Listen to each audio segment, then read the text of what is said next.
Maria Sundin with Western Center on Law and Poverty.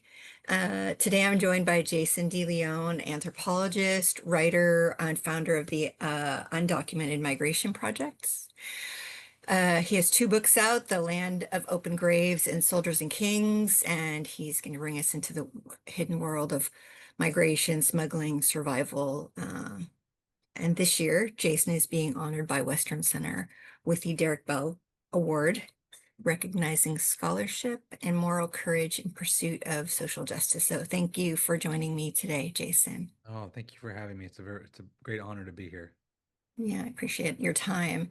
I'm going to jump right in here and um, I wanted to see, you've spent a lot of years doing this work, documenting the different journeys through deserts, border zones. When you think about the people behind what you've seen and the statistics that you've researched, what story is the one that stays with you? What's the one that drives you forward? Um, there's so many of them that have really stuck with me, but I think there's probably two that have been at the core of much of what I've done.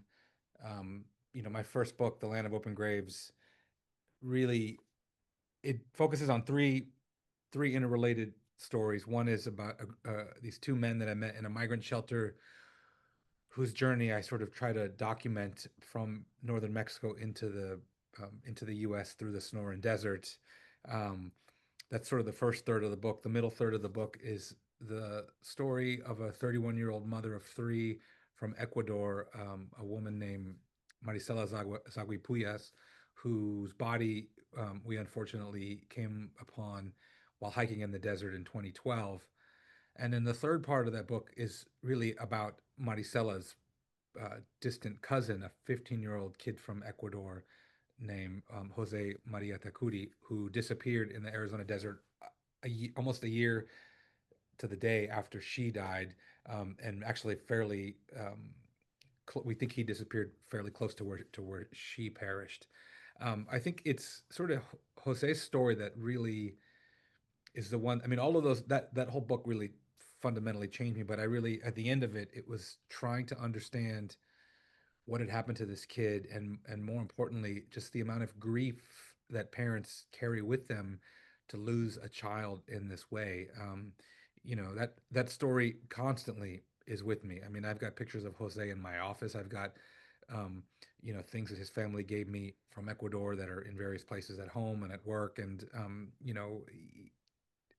there were a lot of days doing that work and talking about that book that were difficult for me to keep doing. And I think Jose was always one of these motivating stories of like, if I don't go out there and talk about this kid, then who will? Um, and then in the second book, I really thought that I would get away from that stuff, or I was trying to, and for probably for a variety of reasons, it keeps coming back to me in different ways, that the kind of darkness of this whole story. And my second book really revolves around the story of a 19-year-old smuggler from Honduras, a kid named Juan Roberto Paredes, who died, who was killed in 2015. And I got to know Roberto very well, was sort of documenting his story, and then he ends up being murdered by another smuggler that I knew, and it was his story that kind of drove me to try to understand smuggling. I mean, I wasn't even really intending on writing much about I'd met this kid, I was sort of documenting his life, but I never imagined that it was going to be a book, or that it was going to be something that took up more than 7 years of my life. But I think that the two of those two stories are the ones that I kind of carry with me pretty much all the time. And some days they really some days they get me out of bed. Some days they, oh, excuse me, some days they make me feel like the world is a dark, terrible place. And I try to not live in that place as much, but thinking more about, you know, the privileged position that I'm in to um to try to tell those stories. But yeah, I mean, I think for me, anthropology is very much a very personal um, endeavor, and one that it's has fundamentally changed me as a person, but also something that I kind of live and breathe, and for good or for bad. Yeah. Um, so you, it's so interesting that these are these are really powerful examples, and you kind of draw it into your personal emotion and what it brought out from you. So, what first drew you to that? Was the intellectual question? Was it a person that became personal, or how did that start for you? It was probably a mix of things. I mean, I think for me, I definitely pursued anthropology. I mean, my early career and my early work as a student was all in archaeology. And I think, I really wanted to be Indiana Jones, and I had these intellectual uh, curiosities about the world and about the past. I sort of came into anthropology with that. And then as the work began to evolve and as I began to have more experiences in Latin America and elsewhere, it really became clear that the people that I was meeting, the stories that I was hearing about migrants who were oftentimes working, people who were getting ready to migrate, were working on these archaeological excavations. Their stories started to move me in a way that was different than what the archaeology was doing for me. And so I sort of gravitated towards that, and I made this kind of hard career shift toward those things. I think because it started to feel very personal. I'd grown up along the U.S. Mexico border. My parents were, my mom was from the Philippines, my dad was from Mexico. Um, I spent part of my early childhood about 9 miles north of the U.S. Mexico border. I had family members who were undocumented. I spent much of my childhood going back and forth to Mexico. And so all of those things, I think, were in the background.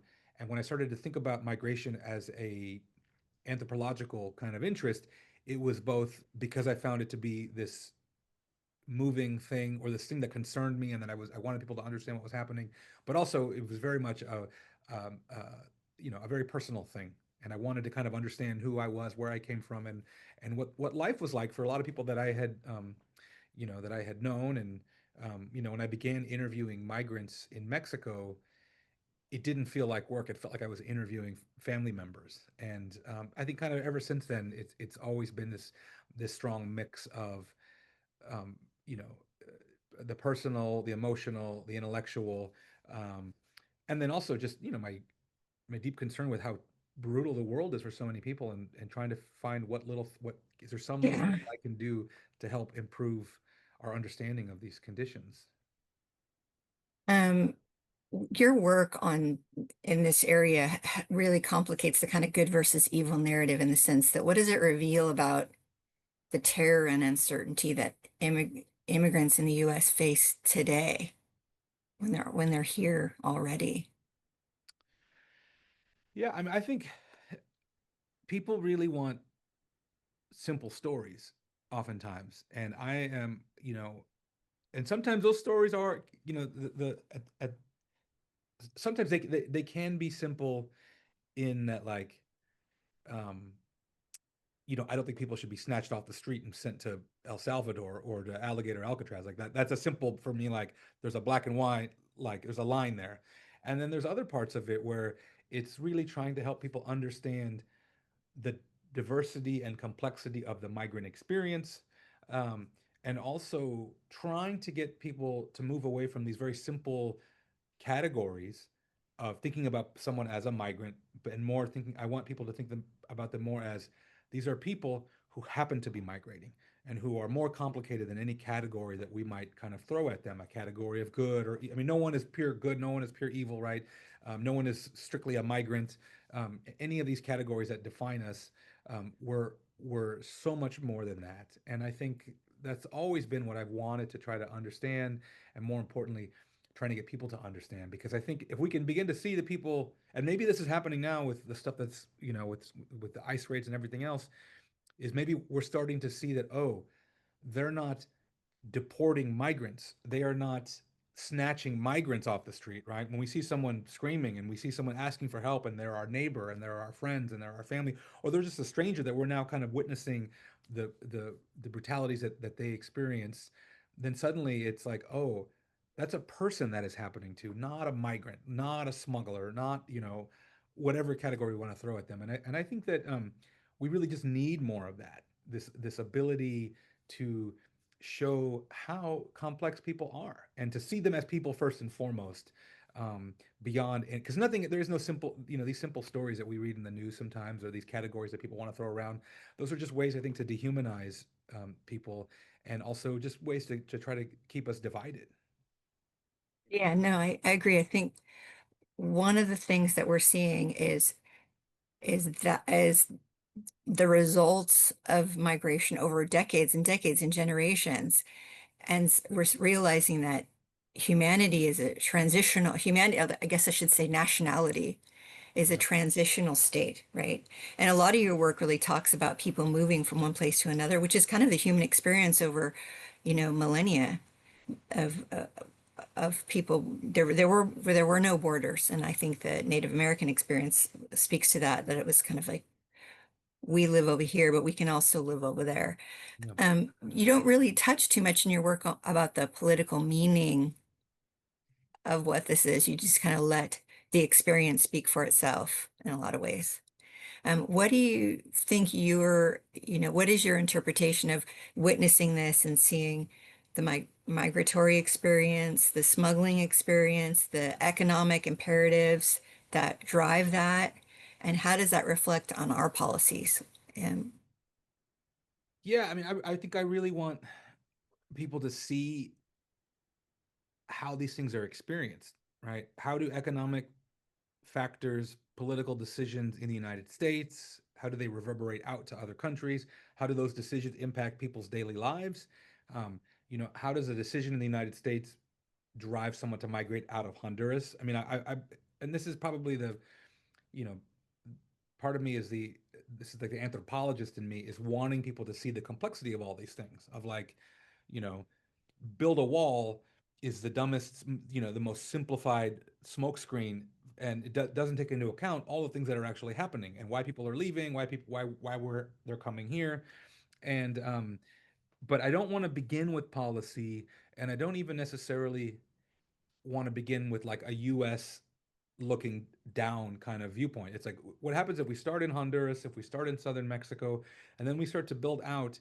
And as these people are revealing their stories and you're learning about them as individuals and trying to connect with them, you're also starting to learn about, oh, political decisions that my country undertakes are directly impacting these people's experiences, and they have for a very long time. And I think it's rather than starting from, hey, this is really complicated and I'm going to try to throw it all of it at you at once. It's like, let's go to southern Mexico, let's go to the train tracks, let's meet a smuggler, let's get to know them on a very personal level, and then let's walk it back and see how they got there, what were the factors that kind of led them, and what was their journey like, and what are the things that they are sort of moving toward. And I do think that it's having this longer historical view and both an up close, you know, a very up close view and a bird's eye view can maybe help us to see that like that these things are really connected in a lot of in a lot of ways. And I mean, and for me, as an anthropologist, I want people to understand the big structures and how they impact individuals' lives. And I think as an ethnographer, as a sociocultural anthropologist, I want people to get as close as possible to these individuals whose stories can reveal those bigger issues. yeah, no, I think that makes total sense. And you're also looking at ideas of building empathy, because it feels far away from a day-to-day life. You're driving to your job and at, Hewlett Packard, and you're coming home to your three-bedroom house with your family and driving your car to work. You're not understanding that, and you feel disconnected. So you're building some connection there, some human connection with your stories. What is the response that you've gotten from people who might otherwise have kind of ignored the issue or have been enlightened by the work that you're doing? It feels like people are connecting with these things in ways that are surprising to them. Um, Mhm. I think, I mean, there are obviously a lot of people who are interested in migration, and so they're going to read what I write anyway, right? They're just, I mean, they're going to read that. That's the genre that they're interested in. I'm more interested in someone to pick up this book who would never pick up a book about migrants, never pick up a book about Honduras or Hondurans, and be able to read it and get something out of it. And the goal is, I want this person who works at Hewlett Packard to read, who has never thought about Honduras or smuggling, to read this book. And next time they hear the word migrant or smuggler, they have an image that they can connect to. And also, like I do think that the human experience oftentimes is quite universal. And we can, I mean, and this is why, you know, people from very diverse backgrounds can read the same book and all be moved by it, or hear the same song or look at the same piece of art and get something from it. I think there's something there that Right. connects us. And oftentimes it's politics, nationalism, capitalism. These are the things that are dividing us. And they think that the written word and art and these other endeavors can bring us closer together. And so it's like, it's, can I tell a story about migrants or a story about smugglers from Honduras that a person from the Midwest who works at you know at a tech company can read it and go, I see myself in this story because there is this shared kind of humanity. I mean, that's, I think, my one of my biggest goals is trying to create those connections um, in places where it's unexpected. Right. Yeah, I think I'm I'm wondering because since you won the National Book Award for Soldiers and Kings, that's obviously created more exposure for your work and obviously probably very likely brought in new readers or readers who might not have been exposed to you. Have you gotten direct feedback that that has changed some thinking or affected any kind of policy in any way? I don't know if it's really affecting policy. Sorry, my computer's about to die here, so I'm gonna just quickly plug this in. I think the policy stuff, it's really me trying to. I'm not very good at policy recommendations, and I think that's partly because, as I said, as an anthropologist, everything's way too complicated for a simple fix, right? But the hope is that people will read this, and those people who are invested in policy or the law can have a better understanding of like the realities of this stuff, and then be able to go and help make those decisions that then would improve those things. And so I mean, that we'll never know. I mean, I'll never really Yeah, know. But I think, I do get a lot of mail from people who just say, I picked this book up for no reason, and it moved me in a certain way. And it's yeah, I mean, it's really um it's very humbling when someone writes to me and says, I picked this book up and I think about it all the time and it moved me to tears. And yeah, I mean, and the goal is I want those people to not be scholars of migration, but just to be some, normal person off the street who doesn't think about these things. And so it does feel like that has happened, at least on a much different level compared to the first book. right. Yeah, absolutely. And it makes sense. I mean, it's an opportunity to drive conversation and awareness, not just about poverty and what people do to escape poverty or to achieve some kind of stability and safety for their families, but also to be aware that we all need that as human beings. Yeah. Um, and even in the US, I mean, right now, we just had a conversation this morning about the villainization and the criminalization of unhoused people in the United States Yeah. and how that, I think there's a mirror there, very similar, that there's a system in place that makes people, um, disconnects people from each other. Yeah. And is it something that you ever thought about doing a similar study about the United States and that what's going on? I mean, I think the next project will be something that happens domestically. Mhm. And I don't know if that's about, you know, migrant men in the US and the kind of failures of the American dream. Um, I think, I'm increasingly interested in toxic masculinity. I think it's killing this country. I think it's killing men and all the people that are around those men. Um, I think there's a lot happening in this country that we could try to understand ethnographically that have big kind of political implications. I mean, for me, looking at toxic masculinity is a way to understand patriarchy, is a way to understand white supremacy, and I think and I think patriarchy, white supremacy, um, toxic masculinity, and capitalism. These are some of the fundamental things that are why we are in this current political moment. And I do think that whatever comes next for me will be sort of a stateside kind of analysis, but it'll be the same thing of like up close, trying to understand these things on an individual level, but then to be able to zoom out and go, oh, that's actually what's going on. But yeah, I mean, and for a variety of reasons. I mean, I've worked in Mexico for almost 20 years, and um, it's just hard with my. I have two small kids. It's hard to be away as long as I need to be, and but also I do think that um, shining the light on what's happening in the United States now can be a way to change the conversation a bit and to think, oh well, um, you know, what does toxic masculinity have to do with this current political moment? I think quite a bit. I mean, look at the men who are in charge of this country who are literally destroying us. And, you know, I'm like, some of you guys just need a hug.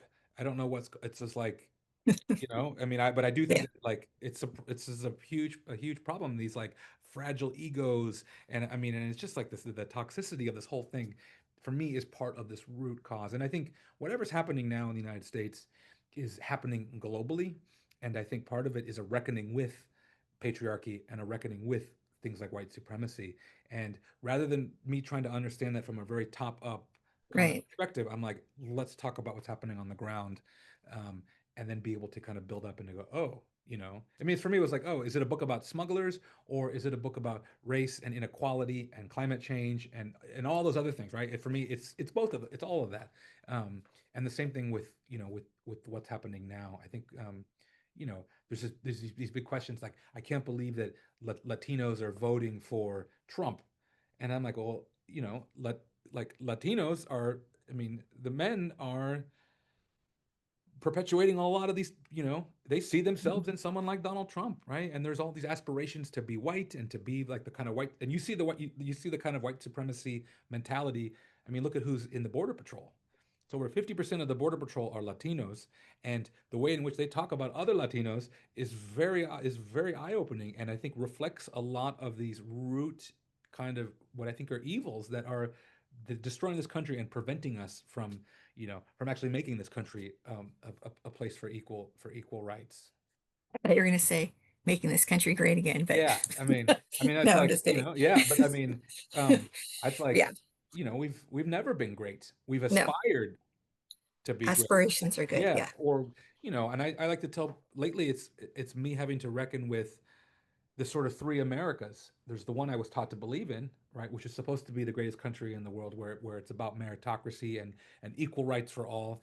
There's the America that I have come to know as a person of color, as a student of history of this country, that is a brutal, terrible place based on racism, misogyny, genocide, land theft, right? All like everything.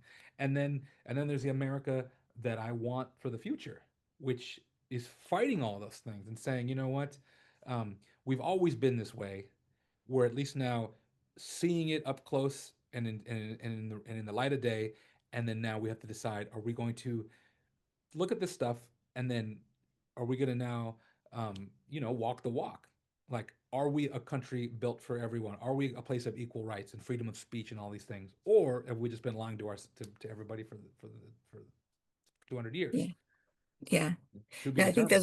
those are real questions, and I think that you with this recent book when you're talking about the experience of making it through the border and trying to create a life, you're really doing a very deep dive into like the telescope of what it means to be human and being a human that is trying to achieve more and believe in that dream. The person on the other side who believes in that, who is aspiring just like you, but from a different place, Yeah. right? And I think it points to, and I don't know how you'd put it, but I think that it points to opportunities that we have. Um, I mean, and I think, I mean, the American dream is elusive for the American working class. yeah, And what the working class is being told is that their dreams are being stolen by these immigrants. People don't understand that like the realities of the American dream for immigrants is a brutal one. It's an 18-hour work week with no health insurance where you work yourself to death and you never get to go back to the place that you once called home because it's unlivable, and by the time you get stuck here, it don't work out like you imagine them. I mean, and so um it's like e- everybody's living in their own kind of reality, and they don't understand that like if they were, I mean, this is like, and I hate people go, oh, he's a leftist liberal academic. So when is he going to talk about Karl Marx? But Marx basically had the simple think of like, if the working class understood that how much they had in common with other people who are working class who don't look like them, there would be a revolt against the system that is in place to keep them subdued. And we haven't gotten there yet. But I think that's part of this for me is like I want a working class American to read a book about smugglers and see themselves in a working class Honduran who's just trying to make ends meet. Yeah, no, and to go to kind of move from that, what you touched on was that cycle of poverty that happens that Western Center is trying to address, that we're trying to like, we see we're kind of in the crux of that, where we're trying to get people out of that and into that space that is terminally, at least specifically now, incredibly elusive to so many people.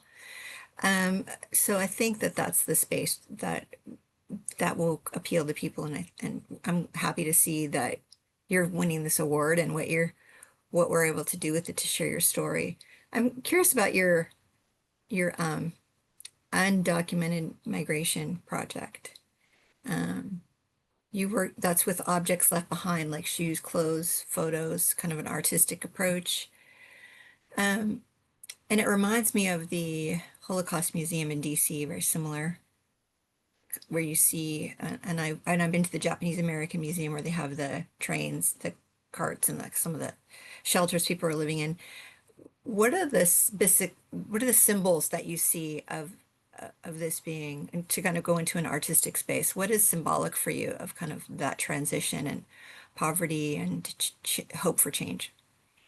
For me, all of those things, and we've done a lot of exhibition work over the years. We have a giant archive um, of materials that migrants have left in the desert. We've done documentary films. I've experimented with audio installations and photography, and we do a lot of work in art spaces. And I think about the art and the exhibition space as I'm just really translating the work that we're doing for different types of audiences. And so maybe if you're not going to read a book that I wrote or watch a documentary film, maybe we can get you to think about this through just looking at the objects that people have left behind. And for me, there's not really a separation between like the books, the documentaries, the photography. It's all just what are ways in which I can bring people into this conversation and have them engage with it in different kinds of ways. Um, yeah, I mean it's a because and I think this partly is because it's very difficult to tell a migration story these days that people haven't already heard. I mean, we turn off. We start talking about the border. We start talking about migrants. I think many people just turn off their brain because they go, "I already know that story," right? And I mean, and I look at like popular media. I don't read a lot of these stories in the New York Times or the LA Times about migrants because I feel like I already know what they're going to say.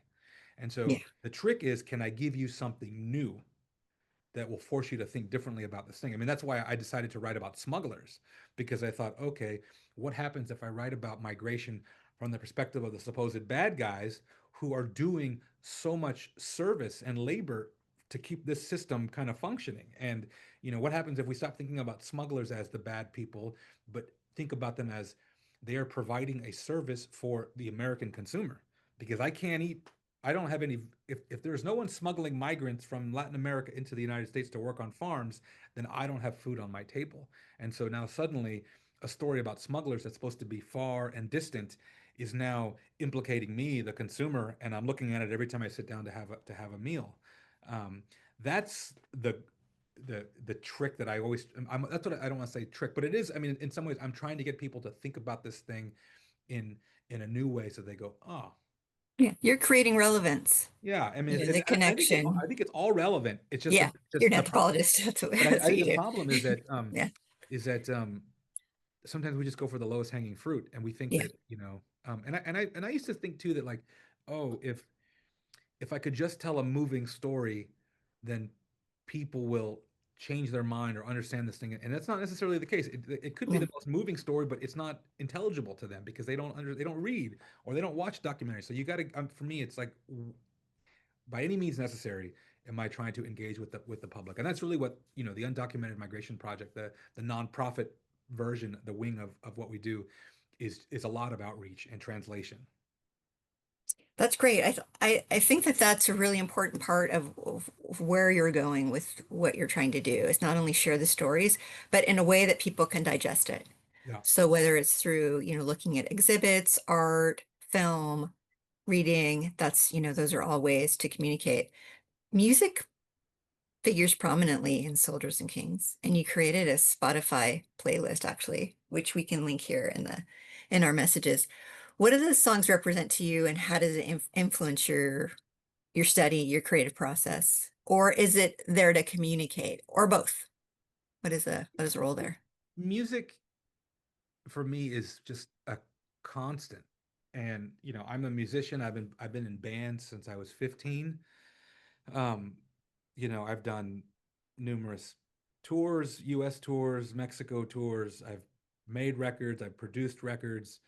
Um, in another life, I would be a professional musician or record studio engineer. It's inescapable for me constantly. And with Soldiers and Kings, and with I think with both of my books and everything that I do, music is just a huge influence. It's always present. I think when I'm in the field, I'm always thinking musically when I'm writing. When I had to do an interview a few years back for an art catalog where we're doing an exhibition, and I was asked. They said, who are your biggest influences?"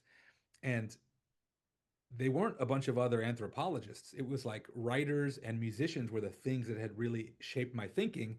And then I took those viewpoints into anthropology. And I try to continue to do that. And so like the soundtrack for Soldiers and Kings came out of like two things. One, I have a good buddy who's a novelist, a guy named Willie Vlaughton, who's a novelist and a musician. He just won the Joyce Coates, the Joyce Carol Oates Prize. He's just a brilliant writer, but also he's one of my favorite songwriters. And he's written several books that have soundtracks where he's just written the background music for it. So when he's writing these scenes out, he already has the stuff that's kind of playing in the background. And I love that idea. And so and maybe the next book I'll write the soundtrack for it myself. But for me, with both the first two books, the songs that are on the soundtrack for the second book, they were either playing constantly in those moments that Mhm. I was writing about, or later on when I was trying to go back to those moments and write about them, I needed a song to kind of think through whether it was thematically connected or lyrically connected. But my writing practice is I get up when I'm in like writing mode. I get up in the morning and I decide, okay, what am I writing today? What's the chapter? What's the scene today? And what's the song that goes with that? Was it a song that was playing, or is it a song that I think is should be? If I could write the script, the movie script, what would be playing in the background? And then I will go for a run and just play that song on repeat, probably as many times as I can in 3 to 5 miles. And then I will come back and sit down with that in my head to try to kind of work through and create a scene. And so the soundtrack for the book is intended to either um, bring you to that moment specifically, or to give you the vibe of what I was kind of thinking about as I was writing those scenes. Right.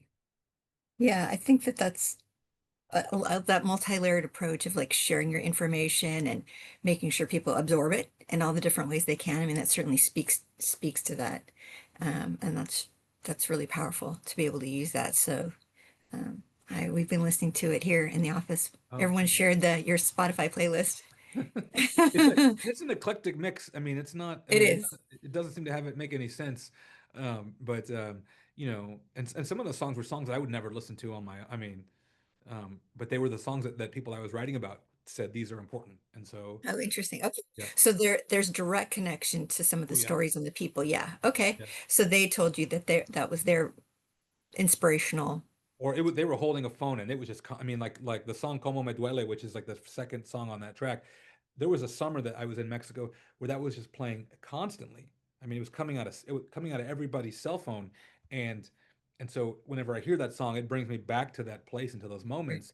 But then also as I began to think about it, there was a lot of kind of symbolism and undertones in that song that made sense for for what was happening on the ground.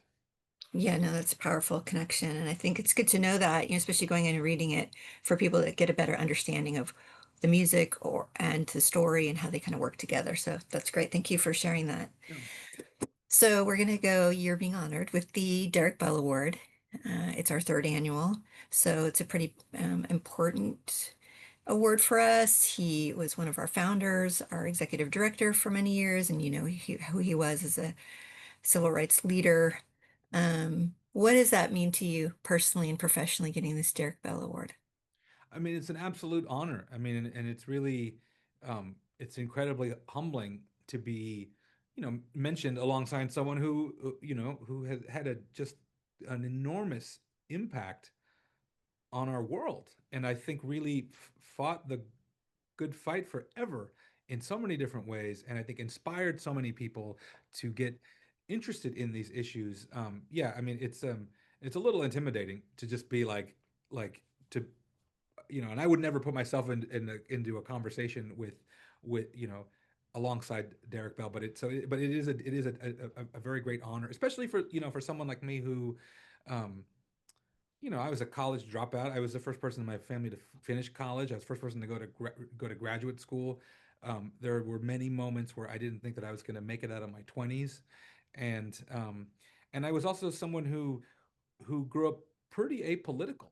When I was a college student, I didn't have a lot of politics, and what political leanings I had were pretty simple. I mean, I was a punk rock kid, so my political leanings were I don't like Nazis, and that was it. That was, and who knew that still that would be Right. probably an important driving force in the work I'm doing now. But I've really had to develop my political thinking, and I think it's still developing constantly. I mean, and I think in the work too, I want people to know that like I'm learning alongside you oftentimes, and I'm exploring these things, and I'm not trying to talk down to you. I'm trying to meet people where they are and give them some kind of food for thought. And you know, I didn't have I've never had any lofty aspirations for anything other than I just really want to do the work. I appreciate the work. It makes me feel better as a person, and especially now when can feel so hopeless, it's like doing the work gives me hope and tells me that that it's going to be okay, because I know that I'm not alone in this, and there are a great many people in this world who are working very very hard for equal rights and for justice. You know, many of whom are that the room where this award ceremony is going to be happening is going to be full of all those people, and that really warms my heart and just makes me feel less alone in this whole moment that we're having. And Yeah, it's a deep honor, and one that that I take very very very seriously. Great. No, I appreciate that. And we're excited to have you. And the response has been pretty positive. So it's gonna be a fun night Oh, seeing your award. Uh, it, let's talk a little bit about the resilience and what the future might mean. Let's look forward. You've witnessed a lot of suffering, a lot of endurance. What do you do to center yourself and to ground yourself and to keep healing and keep hoping? Because it can get demoralizing. It can be depressing. I mean, not even to be, you know, a quick draw on that word, but I think that this kind of work can be a weight to bear. What do you do for to alleviate? You talked about music, you talked about running.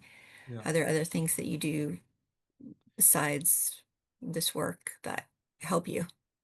I try to be fully present and completely honest about where I'm at in any given moment about these things. Um, I just came back. I was giving talks on the East Coast and the Midwest last week, and I spent probably 5 or 6 days talking to the public about this work. A lot of students who were asking me, similar kinds of questions, and I've I just try to be really honest and say, I'm someone who has struggled with depression my entire life. I'm someone who has really had some major ups and downs with this stuff, and um, it has gotten very dark for me. It can still get very dark for me. And the way that I have tried to deal with that is just to be really honest about those things and to say to people, you know, I'm totally fine telling you that I'm not okay right now. Like, because I've never been okay. But what the difference being previously, I never would have admitted that to anybody. And now I get up in front of a room of hundreds of people and I say a bunch of stuff that I used to find kind of embarrassing, and now I'm really just trying to take ownership of it and to say that the way that I find hope is is knowing that I'm going to try as hard as I can to keep doing this work because it really drives me. But then also to recognize when I have to take a step back, to recognize when things are hard, and that and it's not easy. And you know, so it's this new kind of honesty that's been really helpful. Obviously, with music, I play music with my kids. They have like they have a band. We like it's an actual band. Great. You know, so yeah, I'm in a band with a 9-year-old and a 12-year-old, which is always interesting logistically. Um, and but you know, there's other stuff. It's just like just trying to find the joy in whatever I can.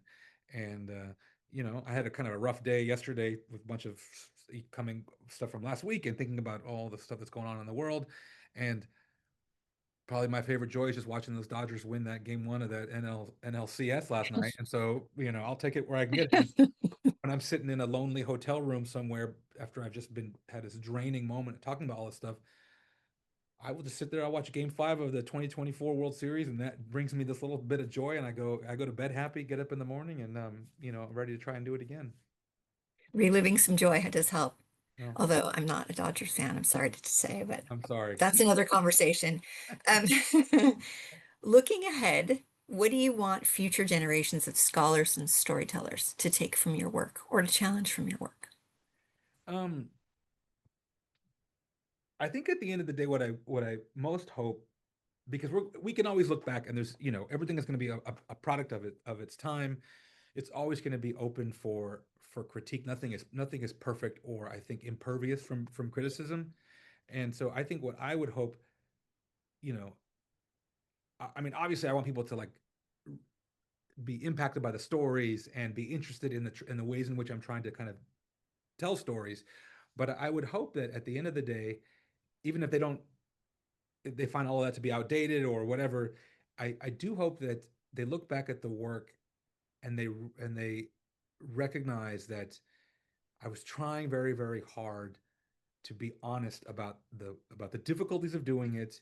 And I want people to know that it wasn't easy and that there were all kinds of struggles with the research as I was going along, you know, and like making difficult decisions. And rather than hiding those difficult decisions, then you know, I've always tried to be really upfront about them so that in 100 years people can go, they go, well, I disagree with this thing you said here or this thing that he did, but at least he's telling us that he too was struggling with those things and he was thinking about this as much as one possibly could have.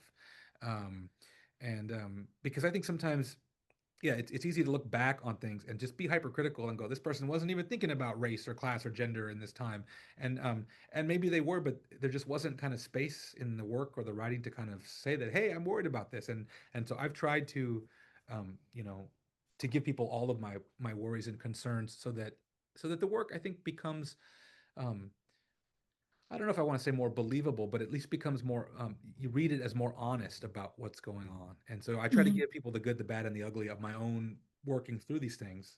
Right. Well, it certainly allows it to stand the test of time because you create the parameters under which you made certain decisions or certain creative decisions, I should say. Yeah. I mean, Yeah.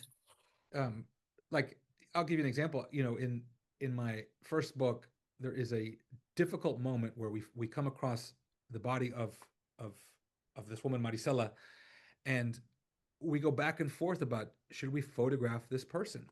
Should we take a picture of this horrific moment as to record it, to show that this thing actually happened?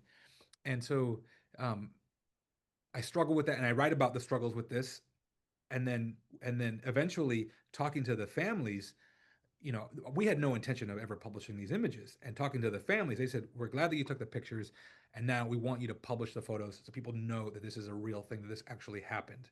And, you know, I want people to know, like at each moment, there was this internal argument that was happening and trying to make the best decision. Was it the best decision? I don't know, but at least you know how I got to that and what the Right. final kind of rationale was for, you know, was for doing that.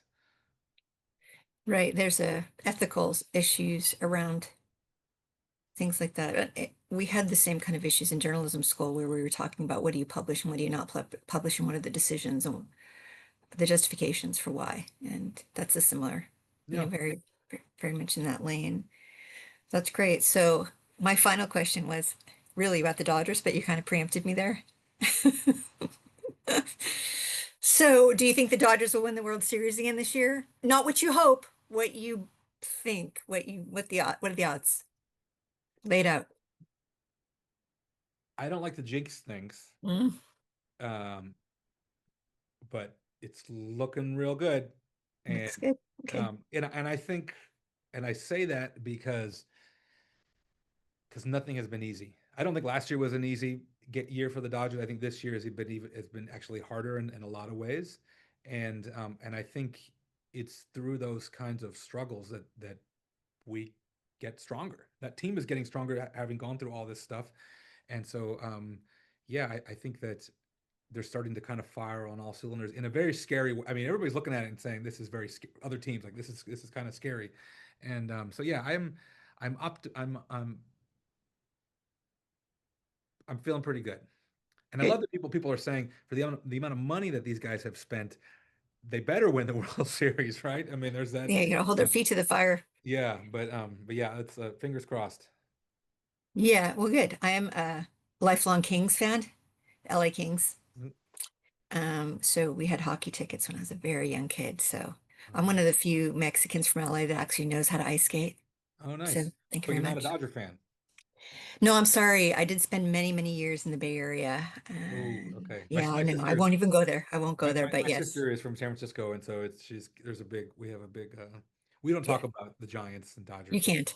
yeah, Yeah. I didn't bring, you brought up the name. I did not. I yeah, was going to yeah, stay yeah. away And from the I'm name. totally fine. I don't like I'm total. When I was a kid, I loved the Giants. For me, it's the bad word is the Padres. I mean, that's the one that Oh, that's the one that bothers me. yeah. Okay. Good to know. So, your work reminds us that anthropology is just about studying people. It's about seeing them and seeing our experiences, study of people. So the Derrick Bell Awards feels especially fitting for you, and I'm very excited, and I'm sure you are. I'm very excited for you, and I think that this is a well-deserved award. So thank you for joining me and making the time. And I look forward to seeing you at Garden Party 2025. Thank you so much. It's been a real pleasure.